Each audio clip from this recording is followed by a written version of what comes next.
I'm here with Marion Vieweg of Climate Analytics. Marion, thanks for joining us. You're working with the Climate Action Tracker project.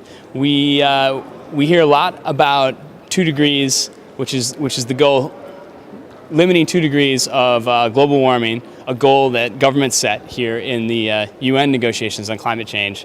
That's not possible or likely. We keep hearing that in reports that have come out lately. Tell us about your report. What have you found? Well, first of all, a bit of background on what the Climate Action Tracker has been doing. I mean, we've been following these negotiations for quite a long time. Okay. And it started as tracking of where do pledges of countries actually end up globally and what kind of temperature increase would we see from the pledges that we get. Okay. I mean, we started in 2009, obviously before Copenhagen. So our assessment found, and is unfortunately still finding, that with the pledges that we have, we're actually on a pathway to far below, above 3 degrees warming. So quite a different world. We're looking at quite a different world than today, and also than what we all jointly here in this forum agreed to as a limit for global warming. Okay, and so can that change? Can that be different? Yeah. Well, I think that there's 2 issues here. One is, of course, the negotiations here and how that's going.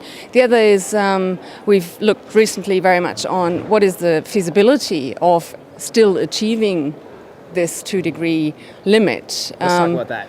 So I think it is very clear from literature and from a wide range of modeling results that have been conducted independently across the world that technically it's still feasible. Mm-hmm. Yes, we can still do it.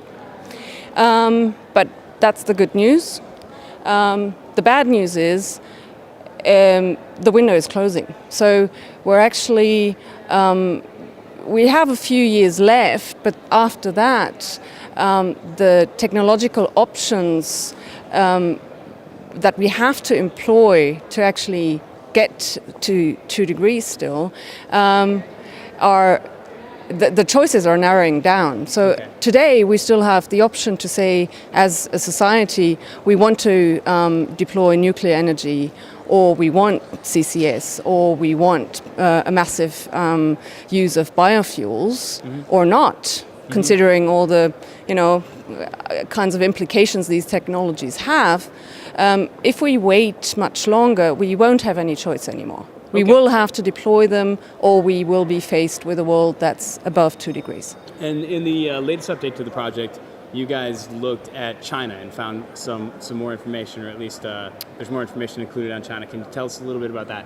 Yes, well, China just released their second national communication last week, or the week before last, and so they shared with the world a little bit about greenhouse gases coming out of China. Exactly, and it's been the first time that they've actually shared their information or their own calculations on where they see their own emissions going in 2020.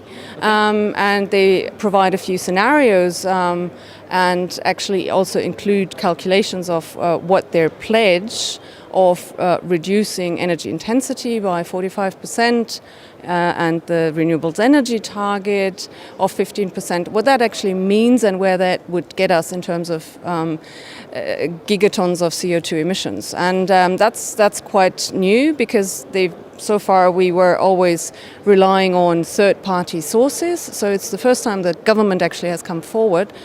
And when we look at the numbers, it's actually quite an impressive number. It's impressive.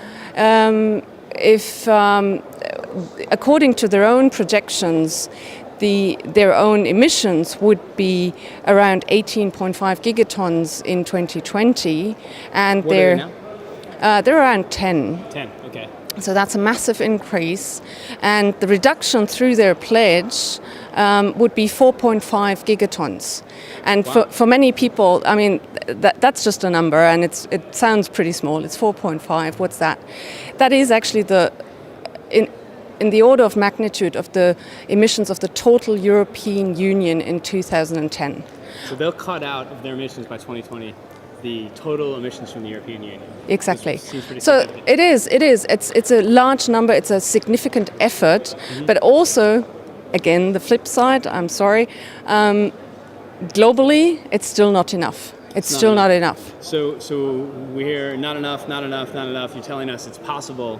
You're telling us it's possible to stay below 2 degrees, which we're told is a chance, at least, of avoiding some of the worst effects of climate change. We're already seeing some bad ones.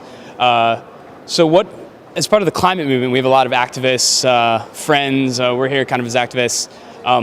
What should we do? What do we need? What needs to happen to hit that 2 degree mark, or hit that 1.5 degree mark, or limit global warming as much as possible?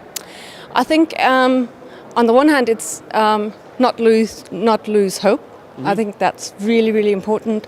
We have a lot of studies that show what needs to be done. So nobody can actually go out there and say, well, but we don't know how to do it. There's lots of studies, there's lots of research.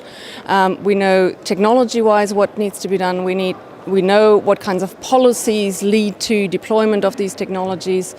So there's no excuse.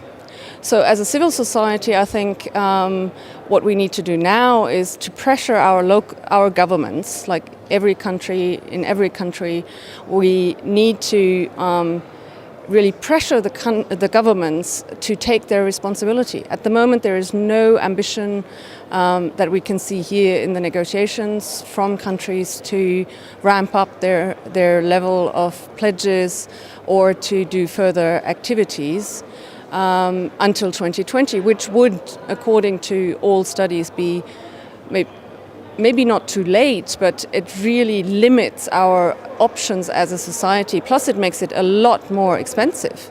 So we're really asking ourselves, who's going to pay for this?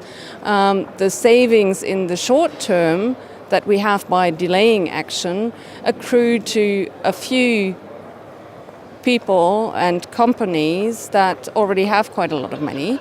But in the end, the whole society will have to pay if we don't act now. So I think we need to put more pressure on the governments to both be more ambitious here in this international arena, but also then to really implement stuff at home. Because that's the two worlds, is on the one hand what governments pledge here to do, and the other is what's actually happening at home. Okay, well, thanks, Marion. Thanks very much. Really appreciate it. You're welcome.